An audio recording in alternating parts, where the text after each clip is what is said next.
Trigonometry का ये question है, इसमें हमें फाइंड करना है cos थीटा।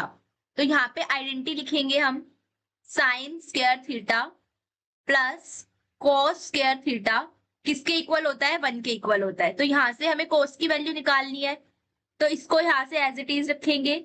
ये 1 माइनस इधर आएगा घूम के, तो ये किसका हो जाएगा, माइनस का हो जाएगा, sin स्क्वायर थीटा। अब अगर हमें स्क्वायर हटाना है तो रूट लग जाएगा, तो cos theta equals to √1 minus sine square theta. अब साइन की वैल्यू कितनी दे रखी है हमारे पास, साइन थीटा की a/b दे रखी है, तो पुट कर देंगे a/b कंप्लीट का होल स्क्वायर।